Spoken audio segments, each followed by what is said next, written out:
And welcome in to the second half of the Week 3 Countdown Show. I'm your host, Ian Power, joined as always by Frankie Santiago, and sometimes I'm Matt Vitale, as we are joining you guys definitely not right after we finished filming the first half of this Countdown Show to break down the second half of this slate here. As we are, filming this Wednesday night, we don't have any new news because nothing broke while we were filming the first half of this episode. So we are going to be just jumping directly into the slate here. But if you want to find out how you can learn about new breaking news as it breaks and all that good stuff, make sure to follow us on socials at the Fantasy 4-Pack, at the Fantasy 4-Pack _Ian, at Senpai Koala, and at the Foon. That's where you can find us on Twitter, get our general breaking news related musings, football musings, don't look at my likes related musings. Frankie likes to talk about sneakers and butts. Don't look at my likes. That's it. Anywho, that is the best spot to find us. You can contact us as well there. It's generally we're all pretty good at responding on Twitter in a timely manner. And make sure you subscribe to the YouTube channel, hit the notification bell so you can get notified as soon as new content drops. Let's dive into this slate here. We've got the Atlanta Falcons going to visit the New York Football Giants, 47.5 point total. But Giants are 3-point home favorites in this one. Falcons. That's what I feel with the Falcons. The Falcons are going to be bad. It's Calvin Ridley. Maybe, you probably spent time on Kyle Pitts, so you probably got to flex him. Do you guys know who the leading scorer for the Falcons is? You're not going to like the answer if you don't know. So I do know who has the most touchdowns caught by Matt Ryan, but it's not they're not catching those passes to score for the Falcons. Yeah, I'm saying points for the Falcons. I'm going to guess it. So based on your cadence, I'm going to guess it's not Mike Davis or Calvin Ridley. No, it's Cordero Patterson, as we all expected preseason. Everyone hyping up Cordero Patterson. I may have been wrong about the running back, but I knew whoever the backup running back was for Mike Davis, that's the guy you want. I hate it so much. Oh, yeah, I do. I love it because I love Cordero Patterson, but I think it's funny that he just goes to teams and just vultures fantasy value wherever he goes. That's the worst. I hate. Yeah, I hope one day he gets to just become an actual running back because I think he'd actually be pretty good at it. But he's a wide receiver. Not anymore. He's a return man. That's what he is. Yeah. Cordero Patterson, waiver darling of this past week, is the leading fantasy point scorer for the Atlanta Falcons. Oh, it's so dumb.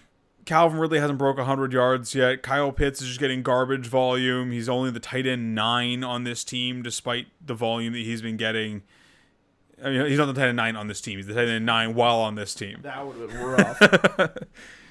Yeah, I hope you didn't spend an early pick on Kyle Pitts because it's, as with other calls that we've made about these Atlanta Falcons, it's not looking great for Kyle Pitts and Mike Davis. As always, it's usually just the top 3 tight ends and the bottom guys. So, hopefully you went late, or if he fell late, then congrats that you didn't actually spend too much, but probably you did. So, obviously, you're starting Calvin Ridley because you can't sit him. Russell Gage not playing in this contest most likely.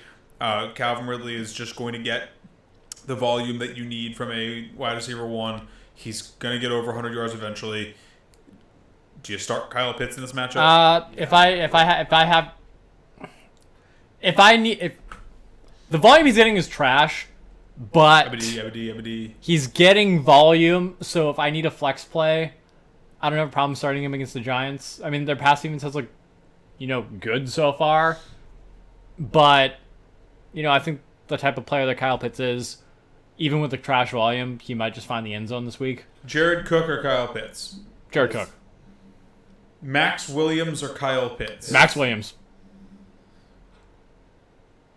Robert Tonyan or Kyle Pitts? Robert Tonyan. You probably can't have both of them unless you drafted both of them, but because Tonyan was being drafted, so that's a bad one. Sorry, let me wind that back. Juwan Johnson or Kyle Pitts?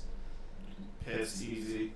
Juwan Johnson. Frankie's thinking about it. You're taking Juwan Johnson against the Patriots over. We just talked about how bad the Saints are going to be this week. Yep, I'm taking it. Listen, so Russell Gage. Jersey bet right now. Me and you, Kyle Pitts. I take Juwan Johnson.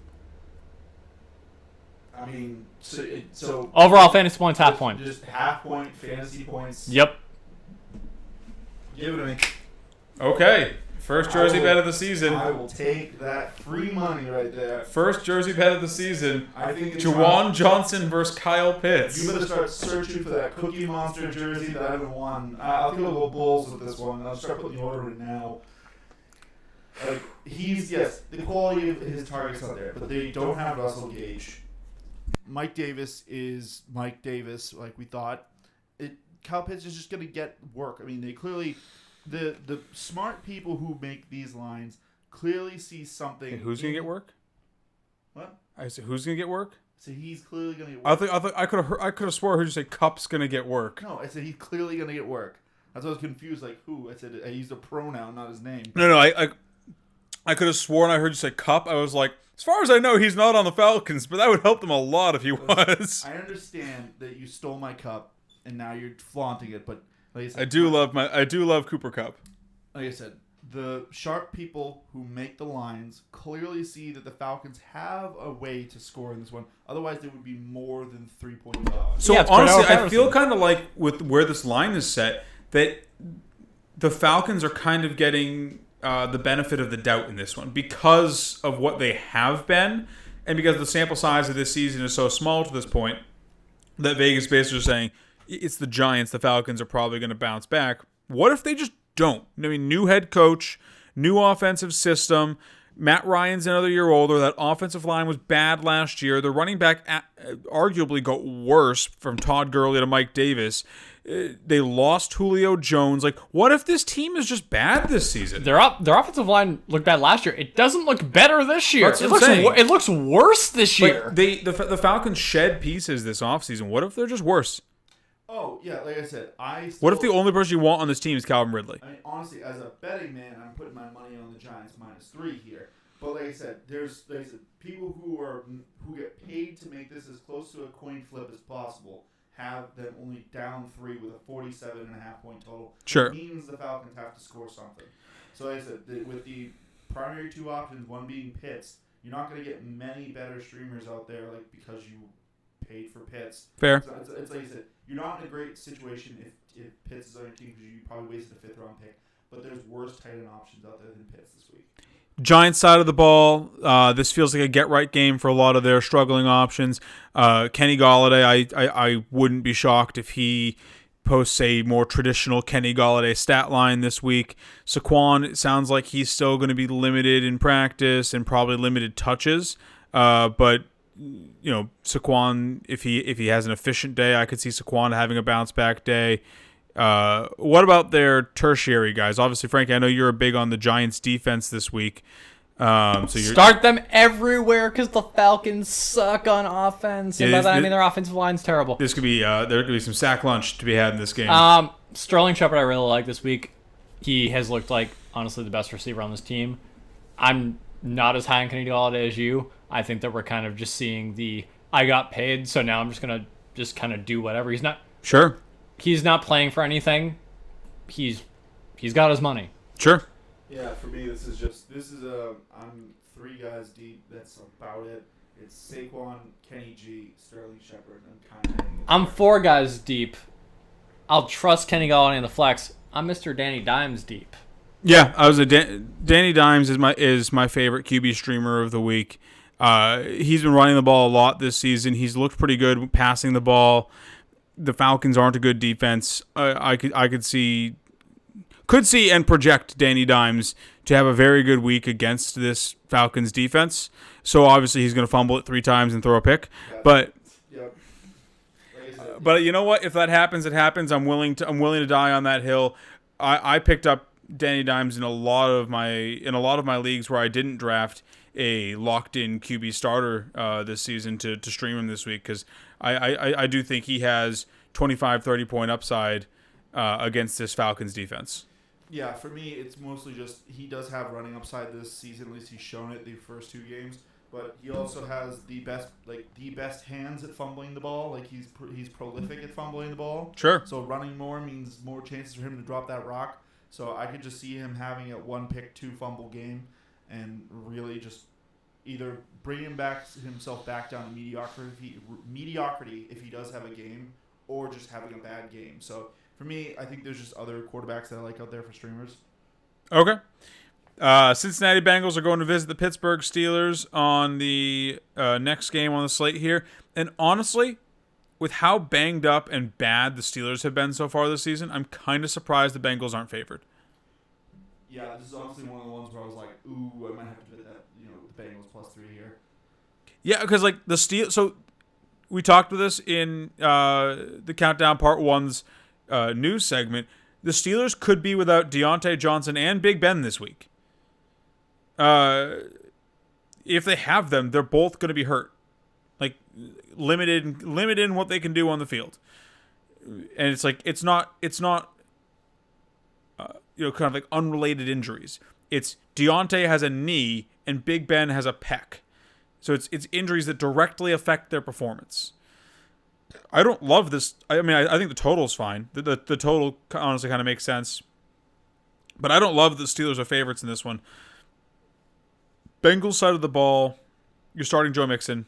You're starting T. Higgins. You're starting Jamar Chase, who has looked pretty good to start the year. Although T. Higgins, I know I've seen a lot of people being like, Jamar Chase, alpha number one. Like, no, T. Higgins has been the leader on this team. Jamar Chase has just been getting in the end zone. They're the 1A, 1B. I talked about this when we talked about Jamar Chase last time. No, it's I agree with that. I don't think that this is going to be I mean, honestly, this is the Steelers game to lose. I mean, based on just not playing, Big Ben and Deontay, not playing them in health regards. But no, I think that if I'm betting anything, I think I like the Bengals haven't looked bad. Like we talk about, the Bengals are they're still a growing team, and they are. They're a really young team, but they haven't looked bad lately. They've lost a couple of close games. I mean, to be fair, Burrow did throw 3 picks in a row. He did. So like literally consecutive passes. So I'll say this. I think one of my favorite things about this matchup is the Bengals defense. I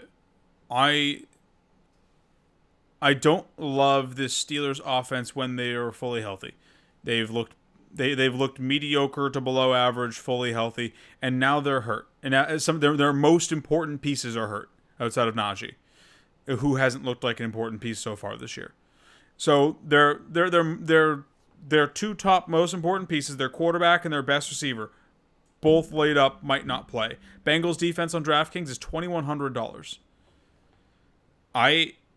In a game where we could see Mason Rudolph, I'm rolling the Bengals. The Bengals defense has looked pretty good so far this year for what we thought about them.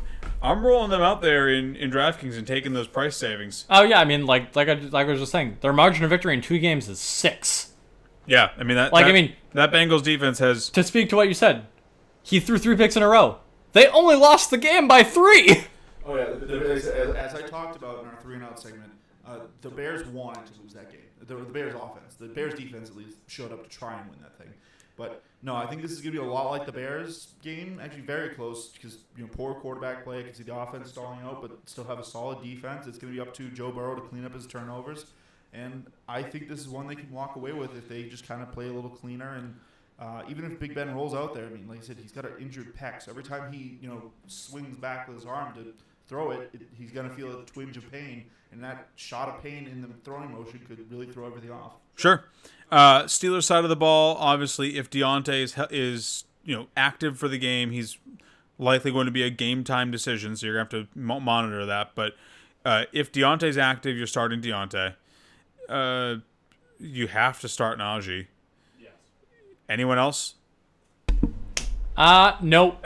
You're allowed to make the qualifier of if Deontay is active versus inactive. No. I mean, for me, it's even if Big Ben and Deontay are both active. I'm still on rolling with. I mean, maybe those 3. I'll fire Juju up if Deontay's not nope. up there. No, nope. I'm good. If my qualifier is if Big Ben plays, I will play Chase as a flex. Just because, especially if Deontay's banged up, I could see Chase kind of taking over, and we've seen but him. Chase runs those primarily deep routes. If Big Ben is hurt, they haven't looked in sync at all so far this year. Chase has dropped some easy catches. Like now Big Ben is going to be disadvantaged throwing the ball because of his pec. Like, what's the chance that Big Ben actually can connect with Chase? Like I said, I look at it as he has the talent. Big Ben still has it in the tank. So if he can get one or two out to him, Chase is a guy that can just take one house and make his hay on one catch. I guess. So that's my qualifier for that one. Is like Big Ben has to play because I don't trust their backups at all to do it. Sure. For me, I'm fine rolling Juju out there if Deontay's not playing. Deontay and Juju fill largely the same role on this team, which is why you kind of see Juju disappear as Deontay has become more of a prominent feature on this team. With Deontay potentially being out, we saw this last season. Juju had good games and Deontay wasn't there. I am perfectly fine firing up Deontay once again with the qualifier that Big Ben is there.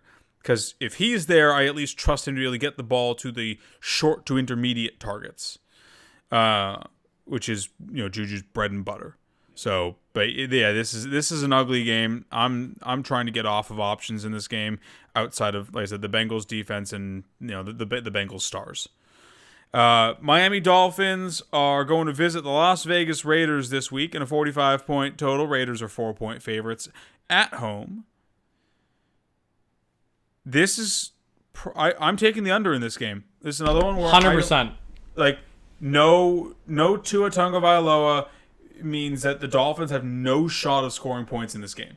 Yeah, if the Dolphins get 2 touchdowns, they're lucky. The Raiders' defense has looked really good. I mean, again, we sure. I still want to see if they're a mirage or not, and we're not going to find out this week. I would say we're going to find that out against the Dolphins. Well, so I will say this: we can find out this week because if Jacoby Brissett carves up the Raiders, we know they're a mirage. He's not going to carve up the Raiders. I'm telling you. Right. The odds are he's not going to. No, he's not. If he does, we have our answer. I'm telling you, he's not going to.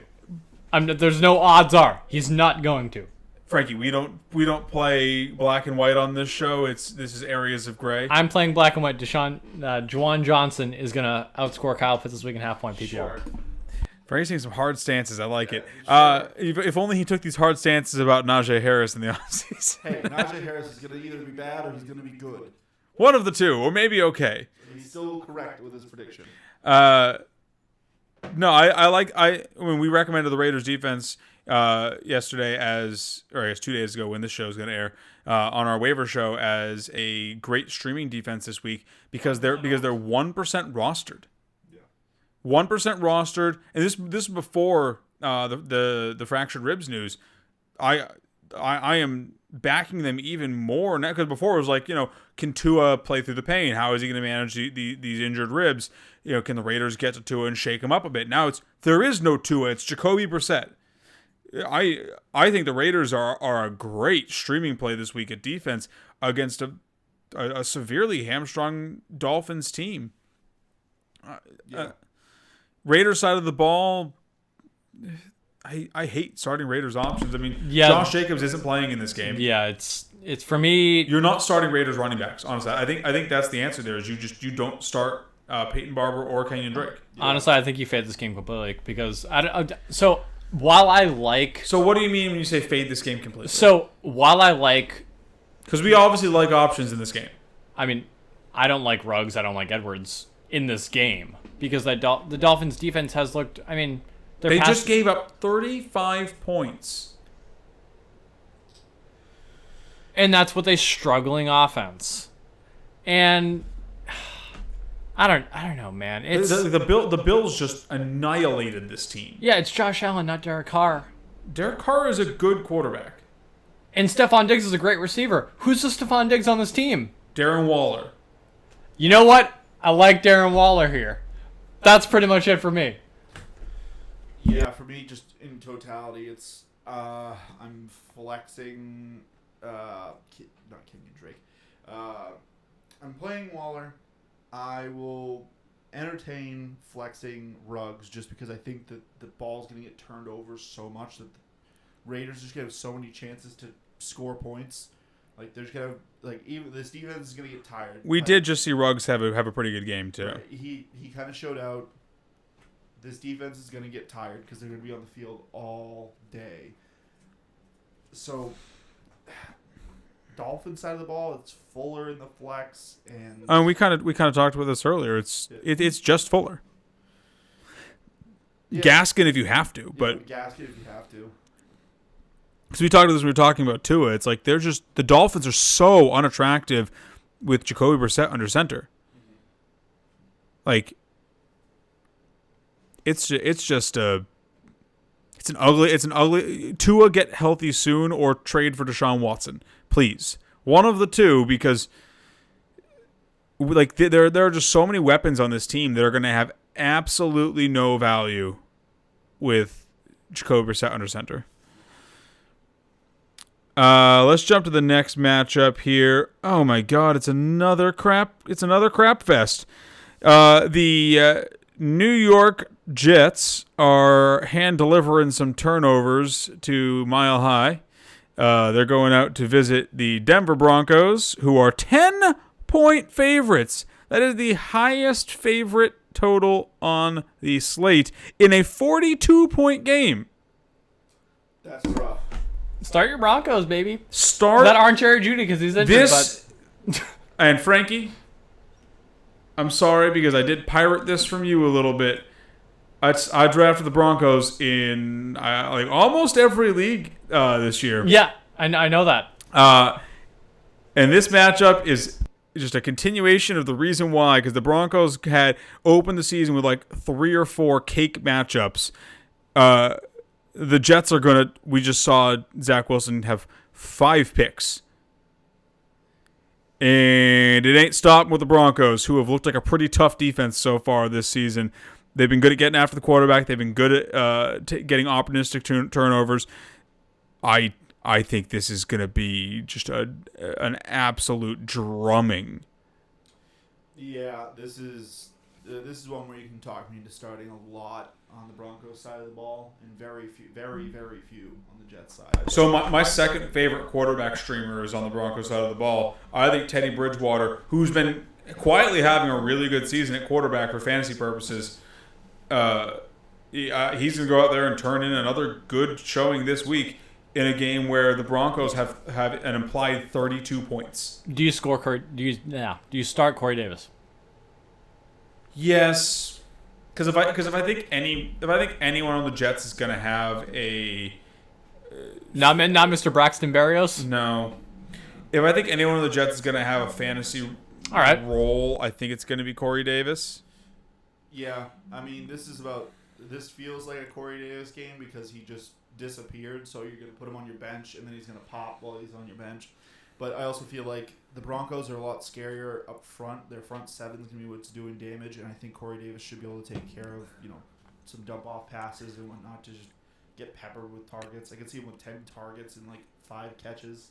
Also, like what we talked about on the 3 and Out show, Corey Davis is the Jets' number one weapon right now. Bill takes away your number one weapon. The Patriots' defense is I think head and shoulders better than the Broncos defense, who have a good defense this season. This is a tough test for the Jets. This is going to be a turnover-laden game, in my opinion. We're going to see some sacks. It's not going to look pretty for Zach Wilson in his second straight rough start in how I'm projecting this.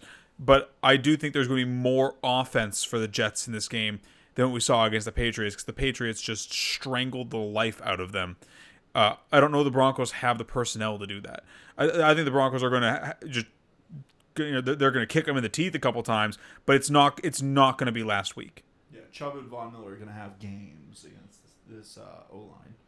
Yeah, so the Broncos are in a really good spot, but Corey Davis is still a start for me. He's a wide receiver 3 with how I'm projecting him out this week. I'm not expecting any sort of amazing performance from him, but he's a volume play. Broncos side of the ball. Are you guys in the same camp as me, where you believe that Teddy Bridgewater is a top 2 tight end, or top 2 quarterback streamer this week? What's the temperature check on? I probably put him top 3. What's the temperature check on Teddy Bridgewater? You have to tell me what that actually translates to QB. Like what? Is he a top Is he a top 8 QB? I'll call my shot. I'm just messing names up left and right here. Teddy Bridgewater is going to be a top 10 QB this week. So, if I have to go with streamers, the streamers are Daniel Jones against Atlanta. Yep. Teddy Bridgewater against the Jets. I would put Kirk Cousins against Seattle as my number 2. I would put him over Teddy. I have him at 3. So we have the same top 3. I just have Kirk above Teddy. Yeah, I have Kirk just ahead of Justin Fields. Yeah, I like Kirk a little bit better than I like Teddy. I think the big reason I don't like Teddy as much here, I would say yes, he's probably gonna hit 10, but I think he's gonna be 9 or 10, purely because this offense can run and they, I feel like they're gonna get ahead early and then just Melvin Gordon and Javonte Williams. Yeah, that's I wanted to say Javonte Williams, but why does it sound wrong? So to be fair, just because I don't know if you know the exact numbers, Teddy Bridgewater's been throwing north of 35 times basically. Like he barely missed it last game through 34, but he's been right around 35 attempts every game. Fantasy points wise, he's been north of 20 every game. He's currently sitting at the QB 12. Like he's been and the Broncos running game outside of Melvin Gordon's one long run hasn't looked good.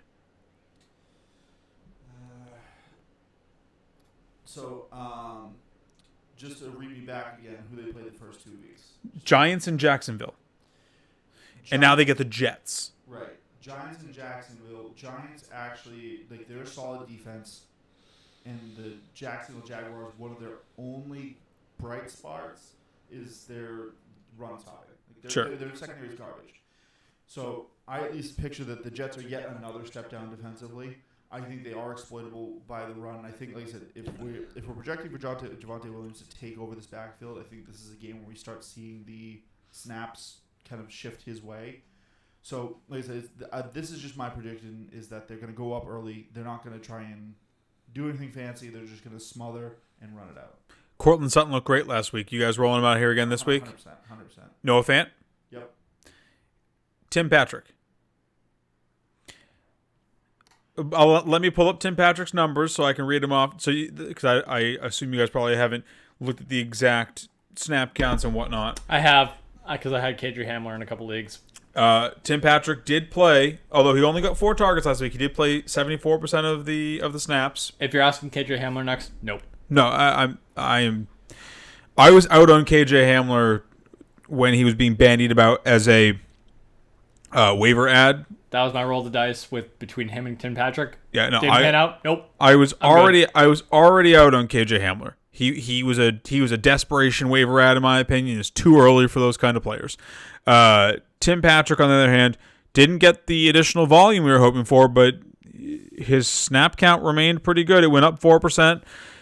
He could get volume in this game. Do you guys believe that he is going to be a good play? I'm good flexing him. Obviously, low target total, high snap count. What's your call here, Vitelli? He's a very low flex play for me. Okay, so you don't believe that he's going to be much use then in this week? I think he's 4 or 5 targets basically. So let's go between him and someone else that you have as a low flex play. Tim Patrick or Robbie Anderson? Robbie. Tim Patrick or Terrace Marshall? I know you said you were low on both those Panthers this week. That one they're almost dead even for me. Tim Patrick or Juwan Johnson? Tim Patrick. That's because Juwan Johnson does have wide receiver eligibility on most platforms right now. So. Oh no, I mean flex play. You can play the tight end in the flex. So. Not in most leagues. The standard flex position for most leagues is wide receiver running back. Question still stands. Yeah, I answered Tim Patrick. All right. Okay. I mean, I'm fine with that. I think most of the Broncos' primary options are in play. You can start either of their running backs and just hope for a touchdown because that's how you get your points from them. Yeah. I think Noah Fant and Courtland Sutton outside of the quarterback position, Noah Fant and Courtland Sutton are the big people you want to have on your squad. I hate my brother a little bit because somebody dropped Noah Fant and he got him in our primary league, and then immediately after Jerry Jeudy died, now it's just like he gets to reap all the benefits of just having a probably Noah Fant breakout season from what it looks like at this point. Yeah, he's gonna have a really good week this week, I think. Frankie, does it kill you a little bit to not be in on Noah Fant this season? I know you've always been a Noah Fant guy. And as far as I know, you don't have any Noah Fant this year. I have run a couple of best balls. Well, I'm talking redraft. Like, I think this is the first year I haven't seen you draft any Noah Fant, and now Noah Fant's finally in a position to. The first time in 2 years. Yeah. So, yeah. 2 years is a lot. It's not. It's last year and then this current year. His entire career. Yeah. Yeah. So exactly that's what I'm saying. It's not really a big sample size. I think the next matchup's a little more interesting though. Yeah, I mean this one's just to meme on the Jets, but this could be the NFC Championship game right here. Tampa Bay Buccaneers are heading out to L.A. to visit the Rams. The Buccaneers are actually favorites to go visit the Rams, which is surprising to me because the Rams aren't a bad team. I know the Bucs have looked insane to start this year, but 55-point total in this one. Bucs are only 1.5 favorite. Is Tom Brady on base for like 25,000 touchdowns, or what's the deal with that? Well, he's thrown 4 a game. What's 4 times 17? No, I'm sorry, he threw 5 last week. So what's 4.5 times 17? Something. I'm bad at math. We're just not going to talk about that. The clip is here. The clip is here. He's on pace for a lot of touchdowns. Obviously, so I think if there is a week for Tom Brady to regret, 76.5 touchdowns is his touchdown pace currently.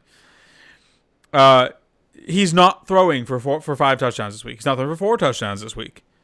This Rams defense.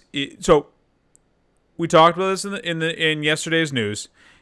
Antonio Brown is unlikely to play this week because of COVID. He tested positive today, which means that in order for him to play Sunday, Antonio Brown has to have 2 separate COVID tests more than 24 hours apart that both come in as negative for him to get, because he is vaccinated. So, which is actually honestly kind of surprising because I figured Antonio Brown was enough of a nutcase to. Let's not get political about it. Brady probably told him to get it because he wants him to play. That's not political. I'm just surprised that Antonio Brown, the player, is vaccinated. But yes, Brady probably used his plant magic to convince him that it was okay. Yeah. Antonio Brown is unlikely to suit up this weekend due to being on the COVID list. Mike Evans is probably drawing Jalen Ramsey.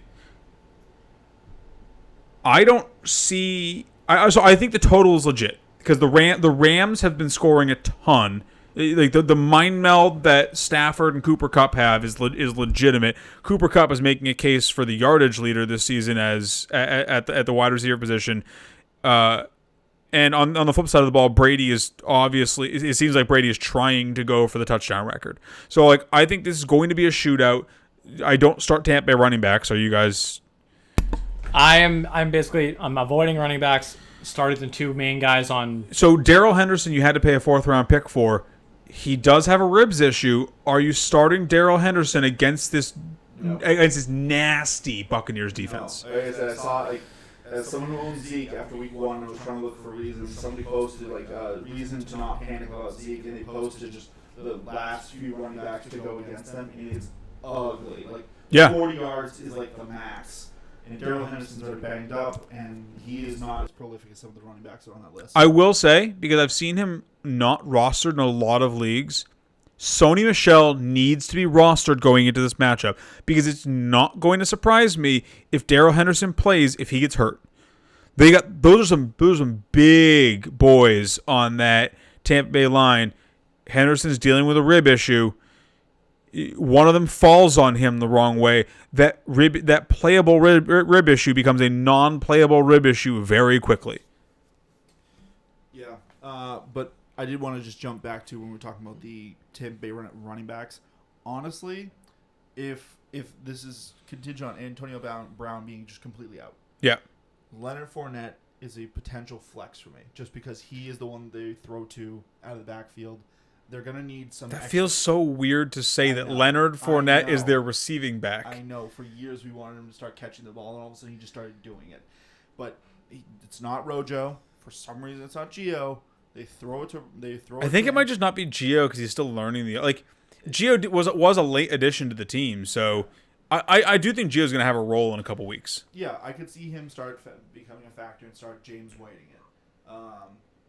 But Leonard Fournette gets enough work where if he's also getting passing work, I think he's a playable flex with some upside for a touchdown. Now, do you try and Babe Ruth this game and call your shot and sit Mike Evans? Man, that takes some plums. Because Mike Evans is you look up boomer bust in the dictionary and you see a picture of Mike Evans. That man goes out and gets you 20 plus points or 2 points. And even worse, he is bad against elite corners. Marshawn Lattimore especially eats his lunch. Jalen Ramsey's been playing out of his mind, and I think he's just going to be like Let me actually look up because I'm just speculating there, but let me look up the cornerback matchups to see who is actually supposed to be on Mike Evans. But this one, I think this is going to be the Chris Godwin Gronk game. Like Gronk has been on fire, and I don't see a reason why he shouldn't be huge this game. Like I could see him having a mini Gronk game again, like 7 receptions, 80 yards, and a touchdown or 2. Like there's no reason to not start him with this one. The high total, the fact that the Rams are really good at locking down receivers. Brady clearly wants to throw it. Like he's trying to have a gunslinger season to kind of round out his career. If this happens to be his last one, he's trying to make sure he takes that touchdown record, the yardage record, all of that. So I love Gronk in this game. I think Godwin's also going to be a good play. Yeah, I'm kind of in the same boat where, if there's any person on this team who I don't think is going to have a good game, it's going to be Mike Evans. I'm more betting on Gronk than anyone else because Gronk has looked good. And it's really weird to say as someone who took time off of football and then just kind of came back because Brady was like, hey, what if we went to Tampa Bay? But, yeah, no, I'm kind of in the same vein as you. I don't know. I guess if I have to flex one running back, it's going to be Leonard Fournette. Rojo has looked not great. Gio is still kind of learning the system. So, yeah, to all your points, I pretty much agree. So, it doesn't look like the cheat sheet that I typically refer to is up and running yet for this week. But, actually, you know what? ESPN, I generally avoid ESPN, but they do have a cheat sheet up and running. Let me just see. If we have to use deductive reasoning, it's probably going to be Mike Evans. Yeah, it looks like because Chris Godwin usually plays out of the slot. It looks like Mike Evans is expected to have Jalen Ramsey on him. So personally, I wouldn't be opposed if I have a better option on my bench. If I have a nice streaming guy, I'd roll those dice. But I'm a risk averse person generally. I don't want to have to deal with getting a 2 out of Mike Evans because a fantasy point total like that can kill your week. I would say it's more if you're in a shallower, like a 2 wide receiver, 1 flex league. Sure. I think then it's okay to bench him. If you're 3 with a open flex, then I'd probably still roll him out there because he just has touchdown. Like he can just come down with a touchdown and save his week. So, Rams side of the ball, we're off Rams running backs. Find a way to get up to start around them if you can. Matt Stafford, I think, is a great quarterback play this week. This should be a shootout, like basically every other game we've seen from these guys so far. We could see Stafford have 50 attempts this week. Cooper Kupp is currently the wide receiver 2 on the season. He's got a plus matchup this week against Ross Cockrell. Stop me if you've heard this before, but this is probably another Cooper Kupp week. What's the conversation here? I'm saying it sucks for Bob Woods because that's what I was going to parlay into is Cooper Kupp. Cooper Kupp is a smash play this week. It seems like so far with Stafford, when Cooper Kupp goes off, Bob Woods doesn't. Bob Woods, I believe, has been outside the top 24 wide receivers in both weeks so far. this season. What are you guys doing with him? I mean, he's a guy you spent a 3rd or 4th round pick on. I'm still playing him. So you are even though he has yet to finish highly. If I spend a 3rd round pick, if I spend a 3rd or 4th, I'm playing him. Wide receivers deeper than running back. You might have options around him. You're set it and forget it with Bob Woods still? Yeah, because again, I think that there's going to be enough points in this game to go around, and if that Tampa Bay defense returns to form, I mean, granted they had we'll say a tough outing last week. I mean, Stafford's going to throw the ball enough where someone is going to get those touchdowns, and it can't all be Cooper Kupp. And I don't think it's going to be the running backs. Yeah, I am low hopes for Bob, but at the same time, I could see them skewing to try and shut down Cooper Kupp because he's clearly been the favorite target. He's been what's moving the sticks for this team.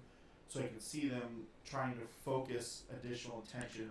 Force Stafford to go somewhere else. Force him to beat you elsewhere. Because, Tom has been playing with Belichick forever. He can pass that knowledge along. He clearly wants his team to have a say in this team.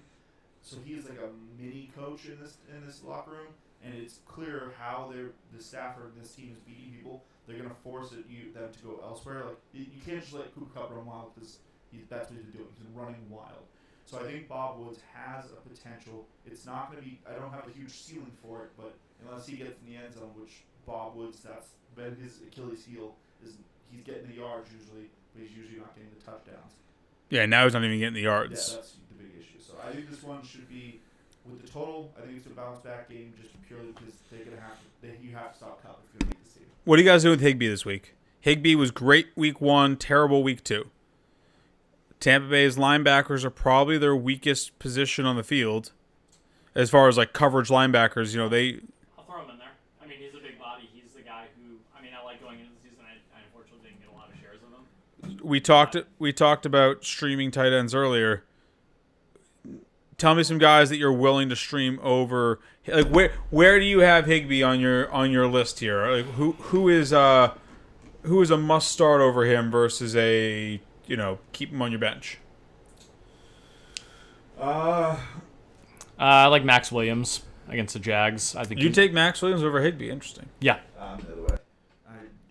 They said Higbee. It's just too high of a total for me to shy away from it. Where I think he's due for a touchdown here. It's like I said, if this total is going to get reached, the Rams are going to be participating in the scoring, and I think it's going to be more offensive than defensive. So I'm on the same side as you here, Vitali. Whereas Higbee, there's not a lot of tight ends that I'm sitting him for this week, and the ones that I would sit him for, you probably don't have if you drafted Higbee, because Higbee has played 100% of the Rams snaps in both games so far this season. He didn't get a lot of looks last week, but they didn't need a lot of looks against Indianapolis. Indianapolis got strangled in a shootout against this Buccaneers defense, where they were, to your credit, you mentioned that they might have to they might be focusing on stopping Cooper Kupp. Higbee could be the 2 this week if it isn't Bob Woods. So I think the upside is too high with him this week to sit him. Let's jump to the next matchup on the slate here. We've got another really good one. Seahawks going to visit the Vikings. 55.5 point total, even higher than the last one. Vikings are, actually same spread too. Vikings are 1.5 point home dogs. You mentioned that you like Kirk Cousins as a streamer in this one, Frankie. I agree. I think Kirk Cousins is probably my 3rd favorite streamer on the week. Honestly, as far as offensive pieces go, I'm pretty much starting everybody this week. Both defenses. KJ Osborne? I take it from the look on your face that you don't know who he is. Yeah, he took one of the, if I remember correctly, he took one of the house. I'm probably not starting him just because it's 55.5 points. Both even. Okay, I know he is their wide receiver 3. It's a very unattractive spot. For me, I'm not. Well, I guess we'll say. I think that would be considered getting cute with it. He is. He's got 6 targets at least 6 targets in every game this season. So maybe I flex him. I don't know how confident I am, but Oh, it's a low confidence flex for sure. Yeah, he's in the Terrace Marshall area for me, just because typically this is a low passing volume offense that goes to two guys and two guys only with a sprinkling to Dalvin. I am, after seeing what Derrick Henry did to the Seahawks team last week, I am a little worried this is a Dalvin week and all the pass catching options that aren't named Justin Jefferson are going to have a bad time. Both defenses have terrible. Right, but I'm saying Derrick Henry got 35 carries. He dropped 55 fantasy points last week. Yeah, and that's because Derrick Henry, their offense flows through Derrick Henry. I know, and the Vikings offense flows through Dalvin Cook. I'm just this could just be a heavy skew week for Dalvin Cook because of how good he is and how bad the Seahawks defense is. It's one of the reasons I don't love Kirk as a streamer this week, or at least don't put him inside my top 2, because I think the range of outcomes for this Vikings passing attack is wide. I think the one thing that stops is, one, Derrick Henry is just a whole other animal. Sure. 2, Dalvin's not getting 35 carries. Right. Dalvin's also going in this matchup injured. So I could see them. They said they're going to lean on him heavy, but so I think that means he's going to get his standard fare. But I think if they're going to have a chance against the Seahawks, who can just kind of put points, they got lesser Kansas City, who can just put points on you out of nowhere.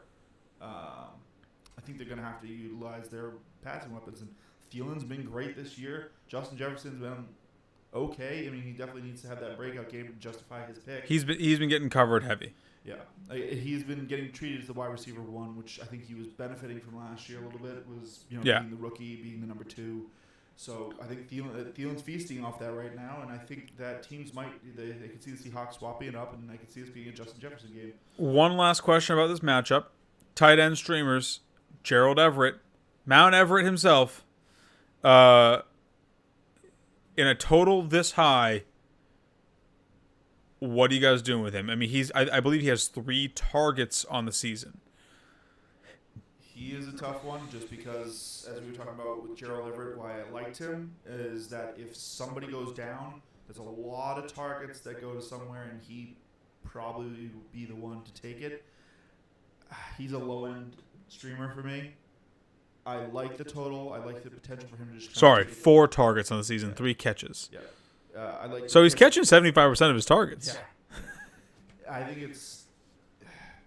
it's tough to recommend him, but the total's there, the shootout potential's there, and the fact that he could just take one in the end zone and at least give you 8 points is there.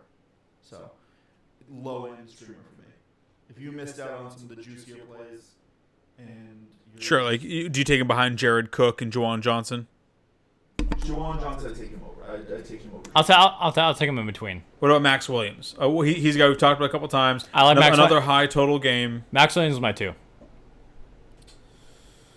So I would say so he's 3. He does spell his name with 2 X's, if it matters. I think I'll roll the dice on Gerald Everett here. Okay. Jump into the Sunday night game. The Packers are going to visit the 49ers. The 49ers are surprisingly 3-point home favorites in a 50.5-point total game. The 49ers defense has looked pretty good so far this year against bad competition.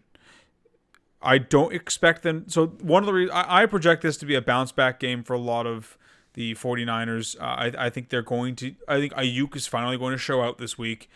I think Kittle's going to. I mean, he had a good week 1, or maybe not a Kittle week 1, but he had 78 yards in week 1. I think Kittle's going to have a fine week this week. The 49ers are going to need to throw against the Packers because their defense, they've been carried a bit by their defense at this point. They are not going to be able to be in that same position this week. They're going to have to throw to keep up with the Packers, who just had 5 incomplete, which is insane. That's Madden numbers right there.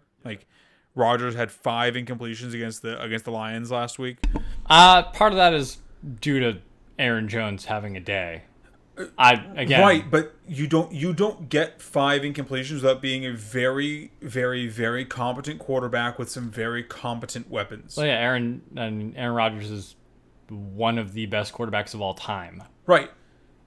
So to say he has 5 incompletions in a game against a subpar defense is. Well, I mean, I'm not projecting him for that this week. What I'm saying is the 49ers aren't going to be able to lean on their defense against Aaron Rodgers. Yeah, the Niners defense has been shown to be scored against. A little bit better fantasy than they are actual football. Yeah. The Lions put up points against them. So I project this one to. I mean, they were mostly playing prevent defense at that point, though. Yeah, but I'm saying that they are. You can score on them. They're not. I feel like they're not as locked down as they need to be. So this one, like I said, I do think it's going to be. I think this is going to be the one where the Packers kind of push out in front, and then we see the Niners forced to throw it to catch up. So I think Kittle's one of my favorite plays in this one. So I agree. I mean, in our main league, I literally just traded for Kittle because I believe Kittle's going to have a big bounce back week, en route to being a top 3 tight end once again. But 49ers side of the ball, who are you? Because I've already stated honestly I would run Ayuk out there as a wide receiver 3 or a flex this week if I need to, because I believe this is going to be a shootout. The 49ers are going to have to throw to keep up with the Packers. So 49ers side of the ball, obviously you're starting Debo. Debo is the yardage leader on the season right now, just ahead of Cooper Kupp and Tyler Lockett. Like he is having a phenomenal start to the year, as Debo often does before he gets hurt. You're running Debo out there. You're running Kittle out there because it's tight end and it's George Kittle and you don't sit him. Who else on this 49ers team are you starting? I mean, it's Ayuk, and that's pretty much it. I mean, I'm including running backs here because that running back room is a mess. If Elijah Mitchell plays, Elijah Mitchell. Because the Packers have looked not great against the run. I mean, Jamal Williams and DeAndre have both looked good. I mean, they didn't get the touchdowns, but they looked good enough against the Packers' run defense this week. You don't worry about Trenton Cannon? No. What about Kerryon Johnson? So, for me, I'm keeping this simple.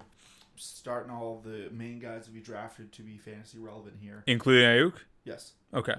That's what I was just saying. Everyone we drafted 2. Well, no, I had to clarify because I have seen a fair amount of analysts saying sit Ayuk this week because of his lack of involvement to this point, which is a fair stance to take given that he has, I believe, 1 target on the season. Yeah, it's bad. So he is wide receiver 3 flex material for me right now. If I'm flush at wide receiver, I'm probably starting over him. But at the same time, it's high total. Ayuk was amazing last year. That should come back. I don't understand why it's not. Sure. And I think that the Niners have been, because they've been beating up on bad teams, I think they've been able to get cute with it. I think when the chips are down and they need to win, I think Ayuk's going to be a weapon they're going to have to go to. So I like him, and then whoever the starting running back is. Just whoever they name as the starting running back, that guy, I'll play him. Packers side of the ball, it's Aaron Rodgers, it's Aaron Jones, it's Devontae Adams. MVS looked awful last week. He got targeted, I think, 5 times, had no catches. So if I'm starting anyone outside of them, it's Allen Lazard for me. I'll start Tunyon. Tight end, yes. Yeah, you got to throw him in there. Yes, you start Tunyon. I'm saying from the wide receiver position, if I'm picking someone that's not Devontae Adams, for me it's Allen Lazard this week, just because MVS just he literally could not catch a cold last week. Yeah, that's always been his problem. He can get open. He's got the feet. He doesn't have the hands. Frankie, do you disagree with any of that assessment? Okay, let's jump to the Monday night game then. Frankie's favorite team facing off against the Dallas Cowboys. Philadelphia Eagles are 3.5-point road dogs in this one, a 51.5-point total. I like a lot. So I like a lot of what's going on in this game. I do think Amari Cooper is going to play in this game. It doesn't sound like the aggravation of his injury from week 1 was enough to keep him out of week 3. And given the extra day of rest, I think he's going to be a go this week. Dak's going to have a bounce back week. The Eagles defense isn't that good. Their front 7 is as good as it always is. I think we forgot about that a little bit last year. But they have looked like they've returned to form. So could be another ugly day for the less explosive back on this Cowboys offense, Ezekiel Elliott. But I like a lot of the Cowboys in this matchup, though. I think that this total, combined with the fact that the Cowboys are going to be throwing because you can't really run on the Eagles as much as you would like to. I think CeeDee's in a good spot. Amari's in a good spot. Cedric Wilson honestly is in a fine spot. If you can see the future and pick one of these tight ends, sure. This one I'm getting a little bit less cute with. I think I'm just kind of starting the studs here. Both sides of the ball. Obviously, Dak, CD. Well, so let me jump in here, Frank. Because Frank, are you on the same page, Vitale, where you're start your studs? Just Cedric looked good. I would probably play him this week because again, I think I'm kind of in the same vein as you. Dak's going to throw the ball a lot. Zeke is going to probably have a middling game. Tony Pollard, same kind of deal. I don't think he's going to be as explosive as it was last week. But I like the Cowboys receiving options. Eagles side of the ball, it's kind of Devonta Smith, and that's all I really trust. So the Eagles side of the ball is what I want to talk about here, because in a 51.5-point game where the Eagles aren't massive underdogs, they're going to be scoring some points. I think this is one of the biggest question marks on the week as far as who are you willing to roll out this week on the Eagles side of the ball to actually be a fantasy producer. Miles Sanders and Jalen Hurts. Our run defense is terrible. Well, sure, but like, so in a 51.5-point total, you're rolling out 3 guys. Yep. I'm rolling out those 2 and Devonta Smith. I add at least Goddard in this one. Sure. And it's a real you gotta have some plums to do it, but Kenneth Gainwell. So I would say you actually don't have to have plums to do Kenneth Gainwell, because Kenneth Gainwell has actually been pretty good he has been in the Nyheim Hines, J.D. McKissic role for this Eagles offense for the first 2 weeks, where he's getting consistent enough usage to be a flex play. Yeah, I guess for me, I also just kind of have a feeling this is going to be an under game. I think the Cowboys go up early, and then it's just Zeke and Pollard just crushing it to kill the clock. So I do think there's points to be had. I just think the Eagles are going to struggle a bit here, because I think that if the Cowboys, even though their defense isn't amazing, I think they can control the clock, and I think that's how they win. I think the one guy that you guys haven't mentioned that I'm willing to roll out there this week as a strong flex play, in my opinion, is Jaylen Rager. Jaylen Rager had a great week 1, not so great week 2. If the Eagles are going to be throwing, there's a chance he ends up in the end zone with a touchdown. I think that the ship has sailed on him being a wide receiver 1, especially with Devonta Smith looking legitimate. But he could easily return fantasy value, especially in high total matchups like this one, where the Cowboys aren't great at stopping the pass. Our secondary is actually decent this year. That's why I was. I still believe the Cowboys secondary is a mirage. I mean, look, we just did to Justin Herbert. Yep. I think Justin Herbert's a better quarterback than Jalen Hurts. I still believe the Cowboys secondary is a mirage. Based on what? Based on the fact that I want to see a bigger data set to prove to me that it's not. So going against better quarterbacks than Jalen Hurts and Tom Brady and Justin Herbert with better receivers, it's a mirage, and you think that it's a time thing for me. I'm not willing to call the Cowboys as a great defense at this point in time. So you're saying we need more tape? Yes. So, Rager to me, I'll at least say he's on my flex radar. Sure. He's on the low side. He's in the just to he keeps being my bar. He's Terrace Marshall range. Okay, that's fair. He is a lower flex for me, but yeah. I think he's in play because of the total. Yeah, I think, but that's kind of why I look at it as such a low one. Is he's only in play because of the total, and I'm already shaky on this total as it is. Totally fair. All right, well, that'll do it for the Week 3 slate. If you have any more specific matchup-related questions, feel free to contact whichever one of us you think is the most right, and we will answer you in a timely fashion. In addition, make sure to tune in on Sunday when we bring you our wrap-up for this segment, and we hope you all win your matchups this weekend, except for you, Garrett. Wait, is he playing you? No. No. Oh, yeah, he is. Yeah. Yeah, Garrett is playing me this weekend. Fuck you, Garrett. I hope you lose. Hey, you can't set it on YouTube. No. Fudge you, Garrett. I hope you lose. You can definitely set it on YouTube. Yeah, you can. You have to wait. Garrett, I hope you win. Sometimes.